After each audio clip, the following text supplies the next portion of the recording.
Mare-rectify ba ang pag-reinstitute ng Senate Blue Ribbon Committee at ang 17 congressman kasama si Saldico at Martin Romualdez kaya ay mag-a-accept sa November 14, 2025 na hearing? Sa tingin nyo ba, ito ba ay makaka-address sa allegations ng mga basura at saka allegations ng mga testimonya ng mga kontraktor na nag-bribe sa kanila? Sa tingin nyo ba ang mga kontraktor na to, kung hindi sila hinihingian ay magbibigay ba? At walang tamang bidding na nangyayari. So, feeling ng buong bayang Pilipinas ay instead na makatulong yan ay lalong mapapahiya at lalong hindi maniniwala ang mga tao.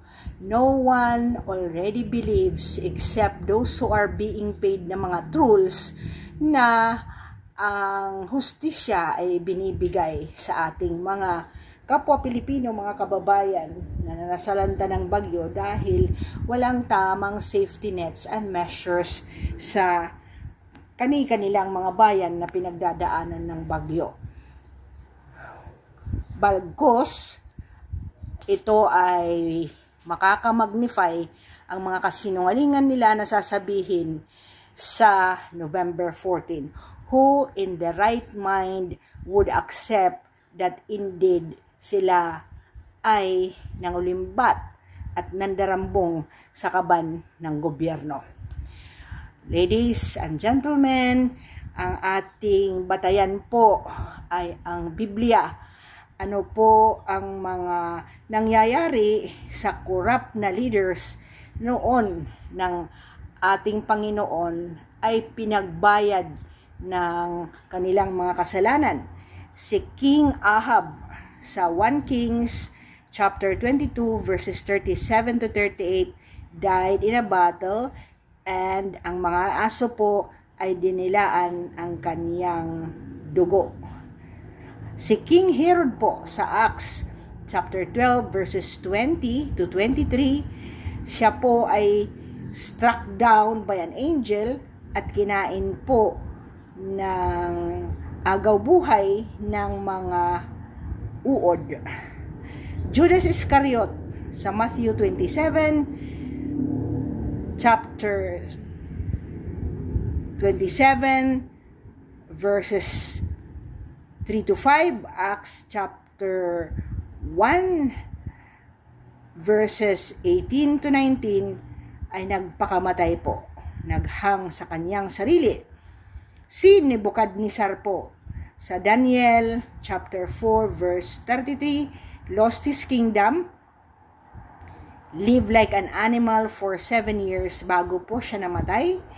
Si Antiochus Epiphanes sa dalawang Maccabees chapter 9 verses 5 to 10 namatay po sa napakasakit na disease at ang mga uod po ay kinakain habang buhay pa.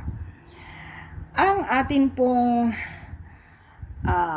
kahapon ako ay nag-post ng ano po ang nangyari sa Walls of Jericho na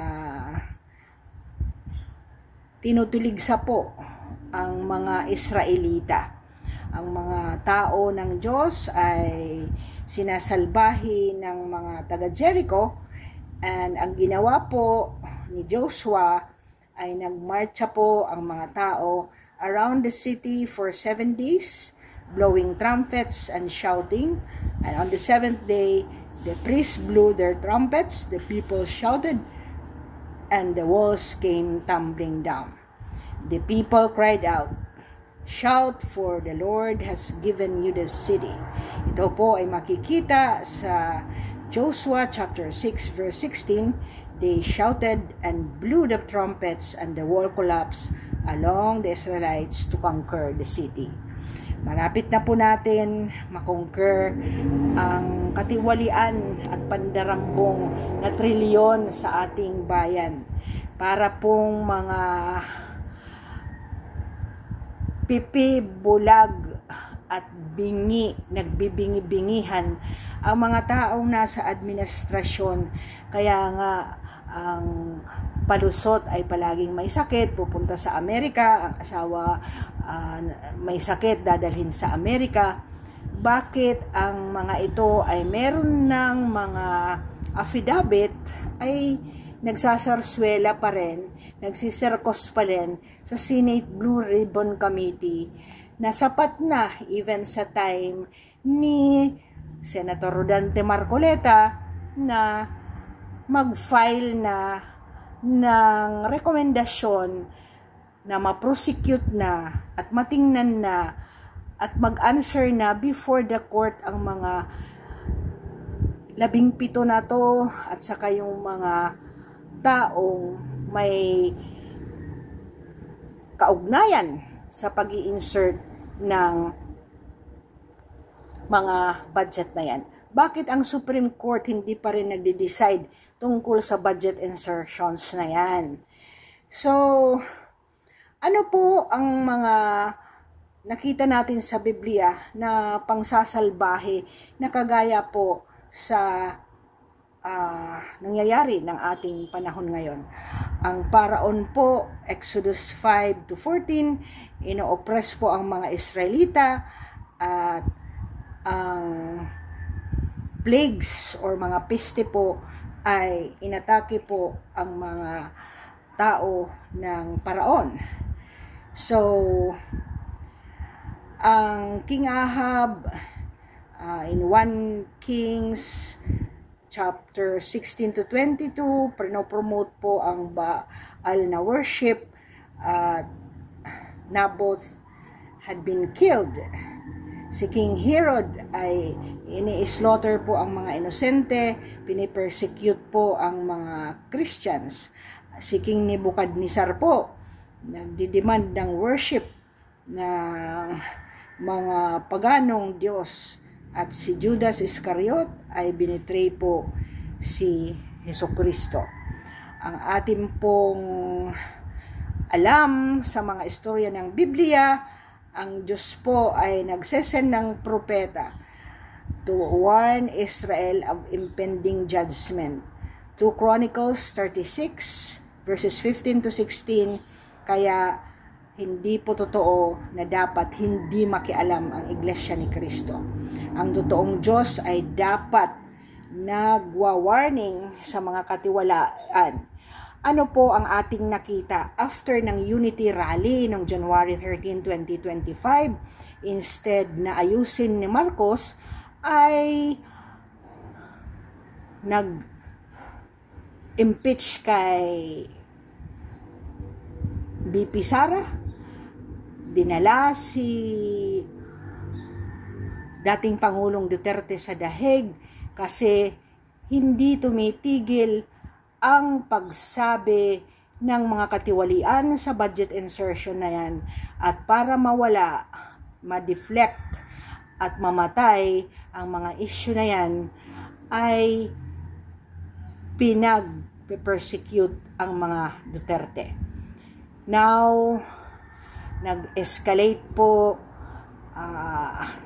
kahit anong pamimigay ng Romualdez at ng administrasyon na ito ng mga dapat na senadores ay hindi pa rin nakuha ang full block na voting. Napakabagal po ng ginagawa ng Supreme Court, napakabagal ang ginagawa ng COMELEC na pinaupo ang hindi dapat maupo, ang mga senador na dapat kinakount na ng Supreme Court at saka ng tamang manual counting na yan kung sino talaga ang nanalo sa Senado ay hindi pa rin lumalabas. Matatapos na po ang termino ni Marcos, hindi pa rin dinidesisyonan ng Supreme Court ang PhilHealth at saka ang budget insertion. So, ano na po ang nangyayari sa ating gobyerno? Hindi lang sa executive, pati po ang Supreme Court. Ano po ang nangyayari? Bakit napakabagal? So, and a slap and insult to the Filipino people, inilagay ang isang taong may mga ombudsman na kaso na mamuno sa ombudsman. At lahat pa ng fake news ay ginagawa ng taong ito, including of course sa bagong warrant of arrest ni Bato de la Rosa. Bakit hindi nagsasalita ang ICC kung totoo man, at bakit dinideflect na naman ang mangyayaring INC na rally? At hindi lang po ito, nag-converge po ang United People's Initiative to go to EDSA, at makikita po natin ang pagbalik po ng history ng tatay ni Marcos Sr., kung ano po ang nangyari. At ngayon po ang isang tao na kung saan ay strength ng mga Marcos at gumawa din ng mga murumurong revolusyon noon, ay andoon na po, pabalik na po sa kaniyang Creator. We pray that maging mahinahon tayo, at we pray na walang mangyaring sakuna sa paglalakad ng mga tao para alisin ang mga masasamang elemento at namumuno sa ating republika ng November 16, 17, and 18. Sana po ay alisin ang masasamang attitude na yan, na nagbibingi-bingihan lang, walang epekto, at sarswela lang kunyari para lang maibigay ang kunyaring paglilitis sa mga 17 kongresista na yan, pero ang totoo, wala namang kalalagyan. Let us watch November 16, 17, and 18, at kapit bisig po tayo, kapit kamay, ang ating prayer sa buong Pilipinas na bigyan ng sagot ang trilyon na nakamkam.